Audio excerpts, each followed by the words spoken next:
ఈ అంశంపై స్పందించేందుకు వైసీపీ అధికార ప్రతినిధి నాగార్జున యాదవ్ మనకి ఫోన్లు సిద్ధంగా ఉన్నారు. నాగార్జున యాదవ్ గారు నమస్కారం అండి. నమస్కారం అండి. ఎన్ఐఏకి కూడా సహకరించట్లేదు ఏపీ పోలీసులు అనేది ఇప్పుడు ప్రధాన చర్చగా మారింది. ఎందుకు సహకరించడం లేదు? వీళ్ళ రాజకీయ కోణం మీరు ఎలా చూస్తున్నారు? ఒకటండి, మొట్టమొదటి నుంచి కూడా ఆంధ్రప్రదేశ్ రాష్ట్ర ప్రభుత్వం జగన్మోహన్ రెడ్డి గారి పైన జరిగిన దాడిని ఎలాగోలా బుల్డోజ్ చేసేయాలి, ఎలాగోలా ఇందులో నిజాలు బయటికి తెలియకుండా ఉండాలి అనే ఒక ప్రయత్నం అయితే చేస్తుందనేది స్పష్టంగా తెలుస్తుందండి. ఎందుకంటే మొట్టమొదట దాడి జరగగానే ఇది జగన్మోహన్ రెడ్డి గారే తనకు తానుగా చేపించుకున్నారని డీజీపీ గారు, అదే విధంగా హోంమంత్రి గారు చెప్పడం జరిగింది. ఆ తర్వాత తెలుగుదేశం పార్టీ అధికార ప్రతినిధి రాజేంద్ర ప్రసాద్ అనే వ్యక్తి తెలుగుదేశం పార్టీ కార్యాలయంలో ఉండి విజయమ్మ గారు, షెగులమ్మ గారే దాడి చేపించారు, నా దగ్గర ఆధారాలు ఉన్నాయని చెప్పారు. ఆ తర్వాత ఇప్పుడు లడ్హా గారు ఏం చెప్తున్నారంటే అతను కొంత మానసిక వ్యాధిగ్రస్తుడు కాబట్టి అతను తెలియక చేశాడు అని మరొక పేరు వదులుతున్నారు. అసలు నిజంగా అతను మానసిక వ్యాధి నిపుణుడు అయితే, మానసిక వ్యాధితో బాధపడుతుంటే అతనికి ఎయిర్పోర్ట్ లో ఎందుకు ఉద్యోగం ఇచ్చాడో తెలియదు. సరే, అవన్నీ మనం ఉన్నటువంటి ఊహాగానాలు, ఆరోపణలు అయితే స్పష్టంగా సిట్టు విచారంలో కూడా వాళ్ళు అటెంప్ట్ టు మర్డర్ సెక్షన్ 307 పెట్టారు, కానీ ఈ ఘటన వెనకాల కుట్ర ఉందా అని ఐపీసీ సెక్షన్ 120B పెట్టలేదు. అలానే ఈ ఘటన వెనకాల ఎవరైనా ప్రోత్సహించారా అని తెలుసుకోవడానికి సెక్షన్ 107 పెట్టలేదు.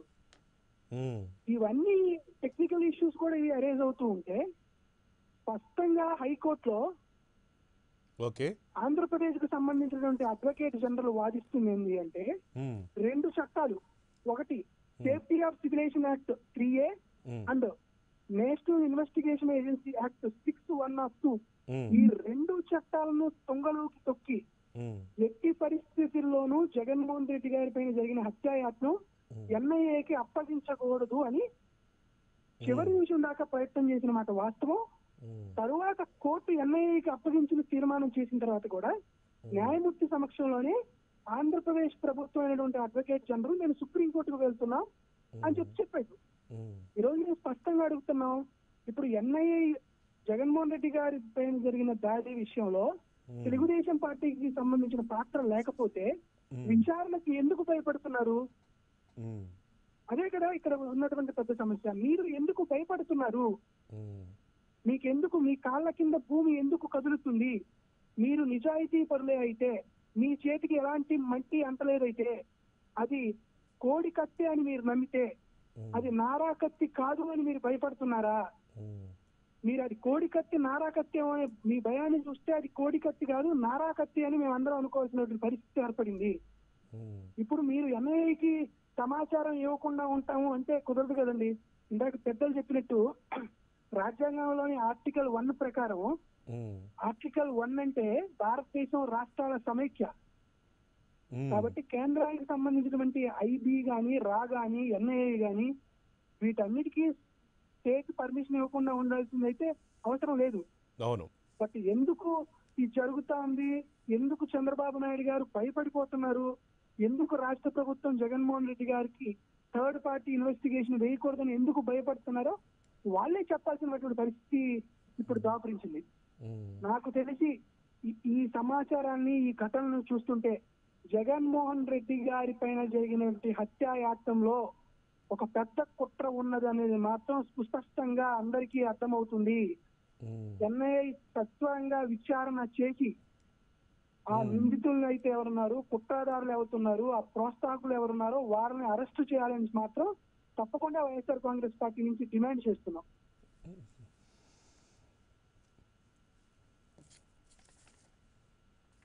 హలో, నాగార్జున యాదవ్ గారు చెప్పండి. సో ఈ విషయంలో ఎందుకని చంద్రబాబు నాయుడు ప్రభుత్వం ఇట్లా అనుమానాలు బలపడే విధంగా ప్రవర్తిస్తుంది అని మీరు అనుకుంటున్నారు? అదే కదండి, మేమంతా ఏమనుకుంటున్నాం, ఇప్పుడు ఎవరైతేనండి మనకు ఒక సామెత ఉంది, గుమ్మడికాయలు దొంగ ఎవరు అంటే భుజాలు తడుకుంటారు అని. అంటే జనరల్ గా ఎవరైనా గుమ్మడికాయలు కోసుకొని పోయే వాళ్ళు భుజాన్ని పెట్టుకొని పోతారు. ఆ గుమ్మడికాయలకు సంబంధించినటువంటి అదంతా వాళ్ళ భుజాల మీద ఉండి ఆధారాలు కనపడతాయి అని గుమ్మడికాయలు దొంగలు అంటే నేను కాదని భుజాలకు ఉన్నటువంటి ఆ మరకల్ని చెరిపేసుకుంటారని మన సామెత. ఇప్పుడు ఎన్ఐఏ కూడా విచారణ గాని ఇస్తే ఆ మరకలు వాటి చేతి మీద ఉంటాయి. ఆ కోడి కత్తికి సంబంధించినటువంటి వేలి ముద్రలు చంద్రబాబు నాయుడు గారి చేతికో నారా లోకేష్ గారికో ఉంటాయి అనే భయం మాత్రం వీళ్ళ మధ్యలో స్పష్టంగా తెలుస్తుంది. అంతే కదండి. ఇప్పుడు మీకు మీ ఇంటి పక్కన ఎక్కడో దొంగతనం జరిగింది, మీ ఇంటికి ఎవరైనా పోలీసులు వచ్చి ఎంక్వైరీ చేయాలండి, కొంత మీరు పక్కన ఉన్నారు కదా అంటే మీరు దొంగతనం మీరు చేయకపోతే ఏమంటారు? రాండి మాట్లాడదాం, ఏముంది అందులో అని మనమే వెళ్తాం ఎంక్వైరీకి. కానీ ఎందుకు భయపడుతున్నారు నాకు అర్థం అవట్లేదు. ఎందుకు వారి కోశాలు కదిలిపోతాయి? మీకు ఎలాంటి తప్పు చేయలేదు, మీరు సత్య హరిశ్చంద్రులే అని మీరు భావిస్తున్నారా? వెళ్ళండి ఎన్ఐఏ విచారణ చేయండి.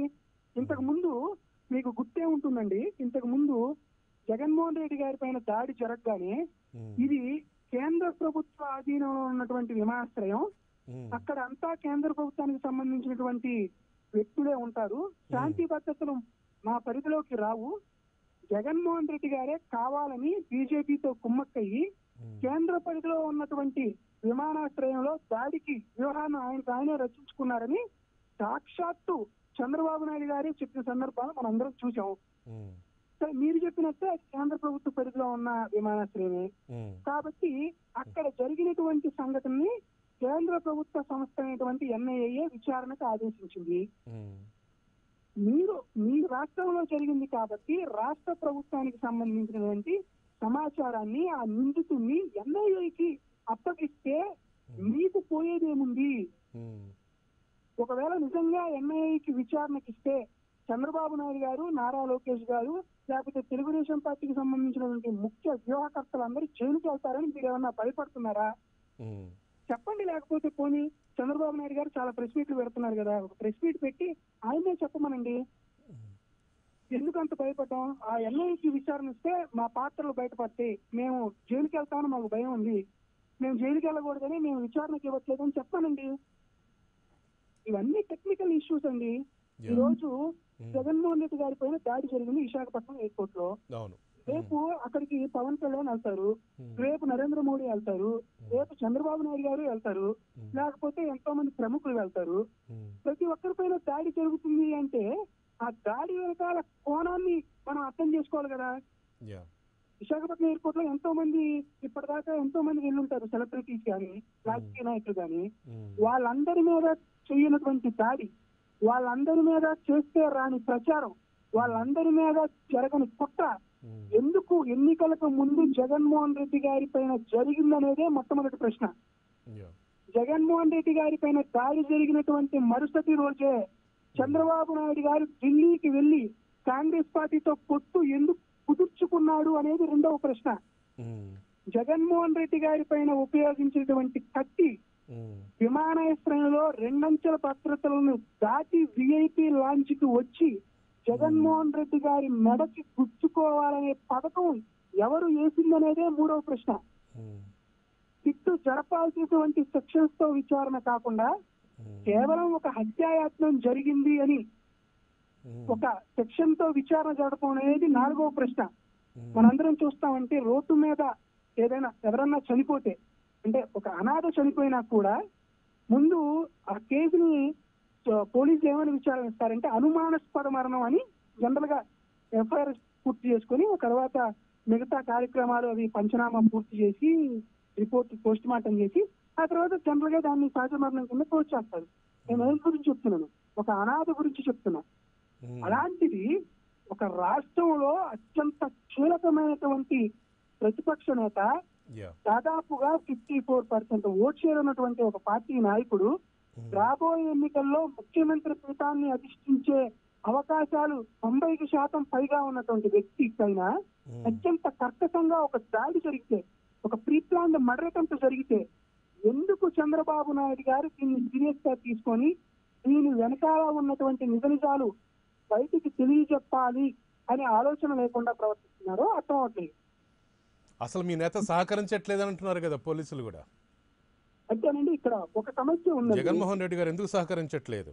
హైదరాబాద్ వెళ్ళి మరీ ఎందుకు చూపించుకున్నారు? విశాఖపట్నం ఆసుపత్రులు లేవా అని అడుగుతున్నారు. ఒకటండి, నేను మిమ్మల్ని ఒకటి అడుగుతున్నా. చెప్పండి. మీరు గెస్ట్ కోఆర్డినేటర్, మీకు ఒక గెస్ట్ కోఆర్డినేటర్ ఉంటారు. మీరు చర్చా కార్యక్రమాల్లో పిలిచే వాళ్ళని గెస్ట్ కోఆర్డినేటర్ పిలుస్తాడు. మీరు మీకు నా మీద కోపం ఉంది, నన్ను గెస్ట్ కోఆర్డినేటర్ గా పిలవద్దు అని మీ గెస్ట్ కోఆర్డినేటర్ చెప్తే సిఇఓ స్థాయిలో ఉన్నటువంటి మీ మాటని గెస్ట్ కోఆర్డినేటర్ వింటాడా? వింటాడు కదా ఖచ్చితంగా. జగన్మోహన్ రెడ్డి గారి పైన దాడి జరిగిన 60 నిమిషాల లోపే డీజీపీ హోంమంత్రి ఇద్దరు ప్రెస్ మీట్ పెట్టి ఇందులో ఎలాంటి కాన్స్పిరసీ లేదు, ఇది కేవలం ఒక పిచ్చివాడు చేసినటువంటి చర్య అని పత్రికా ముఖంగా రాష్ట్ర సమాజానికి అందరికీ చెప్తే ఎంక్వైరీ చేసే ఒక సబ్ ఇన్స్పెక్టర్ డీజీపీ హోంమంత్రి గారి విధానాన్ని తొక్కిపట్టి నిజ నిజాల కోసం ప్రయత్నిస్తాడని మేము ఎలా అనుకుంటాం? మేము ఎక్కడా పోలీసుల పైన గాని, న్యాయ వ్యవస్థ పైన గాని, అక్కడ నుండి వైద్య వ్యవస్థ గాని దాని మీద మేము ఎక్కడ అనుమానాలు వ్యక్తం చేయడం. కానీ సహకరించట్లేదు అంటున్నారు కదా. అదే కదా, జగన్మోహన్ రెడ్డి గారు కనుక సహకరించుంటే థర్డ్ పార్టీ ఇన్వెస్టిగేషన్ ఎందుకు? ఇదేదో ఇక్కడే మన రాష్ట్రంలో ఇక్కడే మేము సమగ్రంగా నిష్పక్షపాతంగా మేము చేసేవాళ్ళం. అసలు ఆయన పోలీసులు వచ్చినా సరే అసలు మాట్లాడకుండా ఉన్నారు కదా అడుగుతున్నారు. సాక్షాత్తు జగన్మోహన్ రెడ్డి గారి పైన దాడి జరగడంలో ఎలాంటి కుట్ర లేదని డీజీపీ చెప్పిన తర్వాత ఇక వారి కింది స్థాయి వ్యక్తులు ఖచ్చితంగా పనిచేస్తారని ఎలా చెప్పగలం? అందుకే మేము మాకు ఇక్కడ రాష్ట్ర ప్రభుత్వం నిర్వహించే వ్యక్తులొద్దు, దీనిపైన అధికారికంగా కొంత ఒత్తిడి ఉంటుంది కాబట్టి థర్డ్ పార్టీ ఇన్వెస్టిగేషన్ ఏంటని మేము మాకున్నటువంటి న్యాయపరమైన హక్కుతో మేము కోర్టుకు వెళ్ళాము. కోర్టు ఒక నిర్ణయం తీసుకుంది, మా హక్కులు మేము కాదనుకోవడం ఇస్తా. అలానే మరొకటి కూడా అండి, గమ్మత్తులో మీరు అక్కడ ఉన్నటువంటి హాస్పిటల్కి వెళ్ళొచ్చు కదా, విశాఖపట్నం హాస్పిటల్ కి అని చెప్పారు.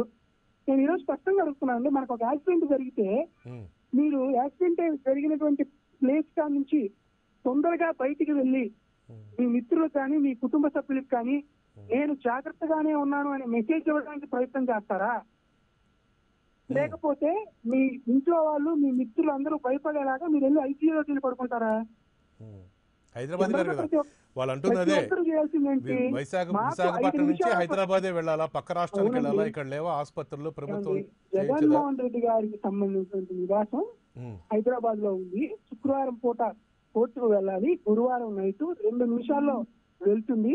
అప్పటికి అక్కడ ఉన్నటువంటి విశాఖపట్నంలో అక్కడ ఉన్నటువంటి వైద్యులు, అంటే ఎయిర్పోర్ట్ లో ఉన్నటువంటి వైద్యులు జగన్మోహన్ రెడ్డి గారికి ప్రాథమిక చికిత్స చేశారు.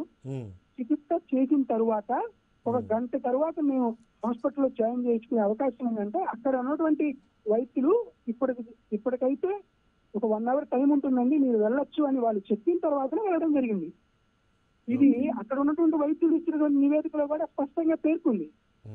ఇక్కడ జగన్మోహన్ రెడ్డి గారు హైదరాబాద్ కి వచ్చారా అనేది సమస్య కాదండి. ఇక్కడ సమస్య ఏంటి, అసలు ఆయన మీద దాడి చేయడానికి జరిగినటువంటి కత్తి ఆ 2 అంచెల వ్యవస్థను దాటికొచ్చి ఎయిర్పోర్ట్ కి ఎలా వచ్చింది?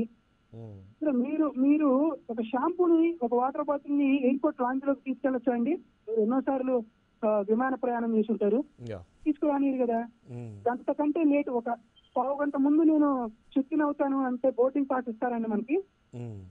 అంటే ఒక సాధారణ ప్రయాణికులు టికెట్ కొనుక్కున్న వ్యక్తులు వస్తుంటేనే ఇన్ని అభ్యంతరాలు, ఇన్ని నియమ నిబంధనలు ఉన్న వ్యక్తి ఒక ప్రతిపక్ష నేత ఉండే విఐపీ లాంజ్ లో, ఆ విఐపీ లాంజ్ లో చాలా మంది ఉంటారండి, అలాంటి ఉండే లాంజ్ లోకి ఏకంగా మారణాయుధాన్ని తీసుకొచ్చారు అంటే అది ఖచ్చితంగా కుట్రకోణమని మేము అనుకుంటున్నాం.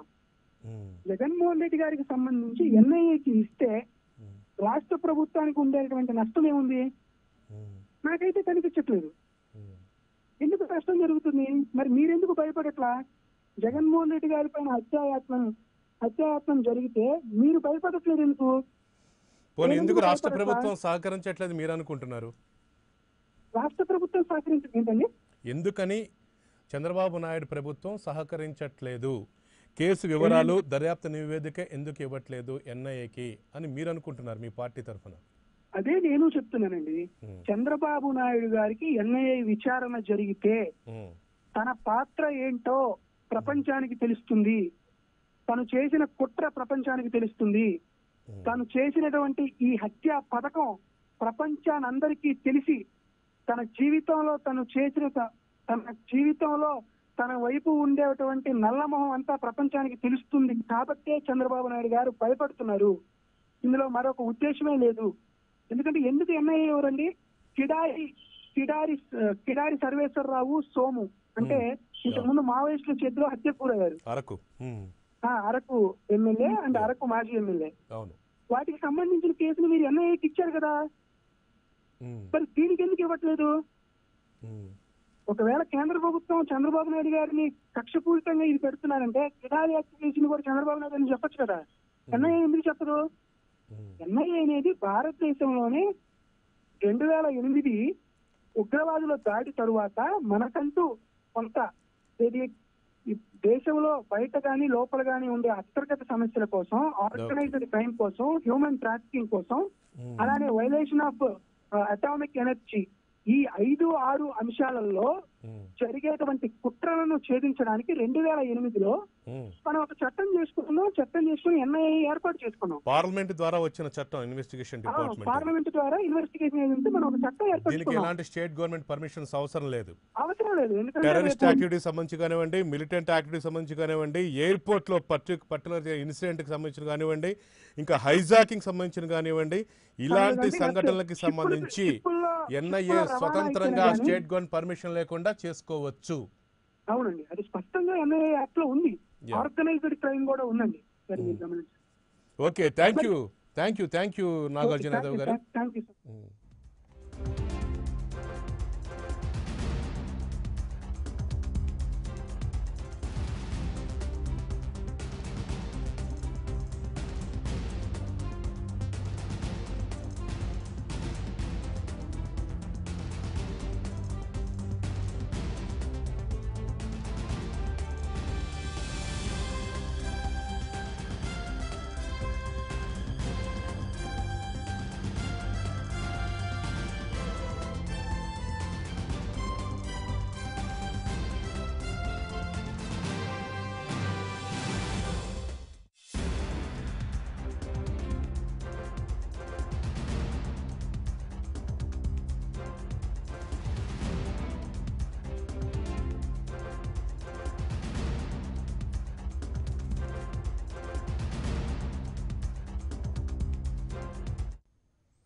ఆంధ్రప్రదేశ్ ప్రతిపక్ష నేత వైఎస్ జగన్మోహన్ రెడ్డిపై హత్యాయత్నం కేసు విచారణను హైకోర్టు జాతీయ దర్యాప్తు సంస్థ ఎన్ఐఏకు అప్పగించిన సంగతి తెలిసిందే. తాజాగా ఈ కేసులో ఈరోజు హైడ్రామా నెలకొంది. ఎన్ఐఏ అధికారులు ఈ కేసు విచారణ చేపట్టేందుకు ఈ ఉదయం విశాఖపట్నం చేరుకున్నారు. కేసు వివరాలను తమకు అప్పగించాలని కోరారు. అయితే ఇందుకు విశాఖ పోలీసులు నిరాకరించారు. ప్రభుత్వం అనుమతి లేనిదే తాము ఏం చేయలేమని స్పష్టం చేశారు. దీంతో ఇప్పుడు ఏం జరగబోతున్న ఉత్కంఠ నెలకొంది. జగన్పై గత ఏడాది అక్టోబర్ 25న విశాఖపట్నం విమానాశ్రయంలో శ్రీనివాసరావు అనే యువకుడు కోడి కత్తితో దాడి చేసిన సంగతి తెలిసిందే. జగన్ను చంపాలనే ఈ దాడి చేసినట్లు సిట్ అధికారుల విచారణలో తేలింది. ఈ నేపథ్యంలో కేంద్ర సంస్థతో విచారణ జరిపించాలంటూ జగన్ హైకోర్టును ఆశ్రయించారు. ఈ అంశానికి సంబంధించి మరింత సమాచారం మా కరెస్పాండెంట్ మల్లికార్జున్ మనకు అందిస్తారు. మల్లికార్జున్. Thank you Yashwanath. ఏదైతే ప్రతిపక్ష నేతపై జరిగిన హత్యాయత్నం కేసు కూడా కొత్త వంతులు తిరుగుతా ఉంది. ఏదైతే ఆ దాడి వెంటనే కూడా ఇటు ప్రభుత్వం అటు అధికారులు ప్రతిపక్ష పార్టీలు కూడా ఇరువురు కూడా తామంటే మీరు చేసుకున్నారంటూ కూడా ఎదురుదాడి చేసుకున్న పరిస్థితి కనపడుతుంది. అంతేకాకుండా ఏదైతే వైసీపీకి చెందిన ఎమ్మెల్యే మంగళగిరి ఎమ్మెల్యే ఆళ్ల రామకృష్ణ కూడా ప్రభుత్వం చేపట్టిన సిట్ కానీ ఏదైతే దర్యాప్తు చేపట్టిందో ఆ దర్యాప్తు కూడా మీరు చేసే దర్యాప్తు మీద మాకు నమ్మకం లేదంటూ కూడా ఎన్ఐఏకి అప్పచెప్పాలంటూ కూడా హైకోర్టును ఆశ్రయించారు. ఈ నేపథ్యంలో కూడా నిన్న ఏదైతే హైకోర్టు రాష్ట్ర ప్రభుత్వాన్ని కూడా ఎన్ఐకి అప్పచెప్పాలంటూ కూడా కొన్ని తీర్పు ఇచ్చిన నేపథ్యంలో కూడా సాయంకాలం పూట ఏదైతే జన్మభూమి మా ఊరు కార్యక్రమం ఇచ్చిన అనంతరం కూడా సీఎం చంద్రబాబు ముఖ్య నేతలతో కూడా సీఎం చంద్రబాబు ఈ సమావేశం ఏర్పాటు చేసుకుని దాంట్లో కూడా కొన్ని కీలక వ్యాఖ్యలు కూడా సీఎం చంద్రబాబు చేశారు.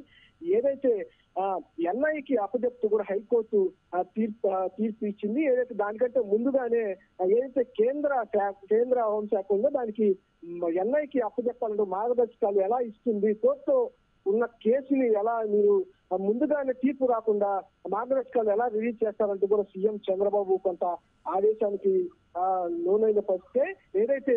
అంతేకాకుండా ఏదైతే మార్గదర్శకాలు విధులు చేశారో దానికి సంబంధించి మీరు రాష్ట్రానికి శాంతి భద్రతల విషయంలో కూడా రాష్ట్ర ప్రభుత్వం మధ్యలో వీళ్ళు కేంద్ర ప్రభుత్వం కలగ చేసుకుంటుంది. అంతేకాకుండా న్యాయస్థానంలో ఉన్న కేసులు ఎలా మీరు కేసు నమోదు చేయాలంటూ ఎన్ఐకి ఎలా డైరెక్షన్ ఇస్తారంటూ కూడా ముఖ్య నేతల వద్ద కూడా సీఎం చంద్రబాబు ప్రస్తావించారు. అంతేకాకుండా కొంత అధికారులకు కూడా ఫీడ్బ్యాక్ కూడా తీసుకున్నారు. ఎలాంటి మనం ఇలా ఈ కేసుని ఎలా న్యాయపరంగా మనం ఎలా కేంద్ర ప్రభుత్వం ఇట్లాంటి విషయాల్లో జోక్యం చేసుకున్నప్పుడు ఎలాంటి మనం స్పందించాలి, ఎలాగా మనం వెళ్ళాలి అనే ఉద్దేశంతో కూడా సీఎం చంద్రబాబు రాత్రి కూడా ముఖ్య నేతల వద్ద నుంచి కూడా సమాచారం తీసుకున్నారు. 2 మార్గాలు ప్రధానంగా తీసుకుంటా ఉన్నారు. ఏదైతే ఎన్ఐఏ సంస్థ ఉందో అది మార్గదర్శకాలు రిలీజ్ చేసిన కేంద్ర ప్రభుత్వం పై కూడా చట్టపరంగా కోర్టుకు వెళ్దామా, లేదంటే ప్రజల వద్దకే మనం ఏదైతే బీజేపీ వైసీపీ కలిసి బంధం సాగిస్తున్నారని టీడీపీ ఏదైతే ప్రచారం చేస్తుందో వాళ్ళకి ప్రజలకు మరింతగా వివరిద్దాం అనే ఉద్దేశంపై కూడా చంద్రబాబు ప్రధానంగా చర్చ సాగింది సాయంత్రం పూట. కృష్ణరాజు, అయితే ఇప్పుడు ప్రధానంగా ఎందుకు రాష్ట్ర ప్రభుత్వంకు సహకరించటం లేదు ఈ ఎన్ఐఏ దేనికి సంబంధించి మీ దగ్గర సమాచారం ఏముందా? కేసు వివరాలు కానీ దర్యాప్తు నివేదిక కానీ రాష్ట్ర ప్రభుత్వ అనుమతి లేనిదే మేము ఇవ్వమని వైజాగ్ పోలీసులు అన్నట్లుగా సమాచారం. కానీ ఎన్ఐఏకి ఇండిపెండెంట్గా దర్యాప్తు చేసే హక్కు ఉన్నది.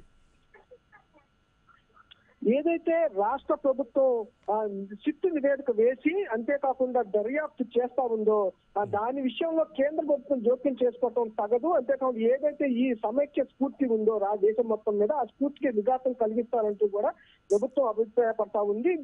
జగన్ ప్రతిపక్ష నేత కేసులో విషయంతో బీజేపీతో లాలూచి పడే ఇలాంటి వాళ్ళ దగ్గర నుంచి కొంత క్లియరెన్స్ ఏదైతే హామీలు తెచ్చుకునే విషయంలో ఇలాంటి హామీలు తెచ్చుకుంటా ఉన్నారు. ఏదైతే ఎన్ఐకి అప్పచెప్పటం కేంద్రం అంటే బీజేపీ ప్రభుత్వం జగన్ తో ఉందంటూ కూడా ఇలాంటి హామీలు తెచ్చుకునే ప్రయత్నం చేస్తారంటూ కూడా కొంత టీడీపీ పార్టీ అధికార పార్టీ ఈ అభిప్రాయపడతా ఉంది. దానికి సంబంధించి ఏదైతే కూడా ఈ విషయాలను కూడా ఎన్ఐకి ఇవ్వకుండా కూడా వీళ్ళు తదుపరి ఏదైతే మార్గదర్శకాలు నిన్న హైకోర్టు ఏదైతే తీర్పు ఇచ్చిందో ఎన్ఐకి అప్పచెప్పాలంటూ దానికంటే ముందే 1వ తారీఖునే కేంద్ర మార్గదర్శకాల నేపథ్యంలో ఎన్ఐఏ సంస్థ కేసు నమోదు చేసిందంటూ కూడా ప్రభుత్వం అభిప్రాయపడతా ఉంది. దానికి సంబంధించి కూడా మేము వాళ్ళకి సహకరించకుండా ఏదైతే కోర్టుకు మళ్ళీ ఒకసారి కోర్టుకు వెళ్ళి ఈ విషయాన్ని ఏదైతే కేంద్ర ప్రభుత్వం రాష్ట్ర శాంతి భద్రతల విషయంలో కేంద్ర ప్రభుత్వం జోక్యం పైన కూడా కోర్టుకు వెళ్లాలని కూడా ప్రభుత్వం ఆలోచన చేస్తా ఉంది.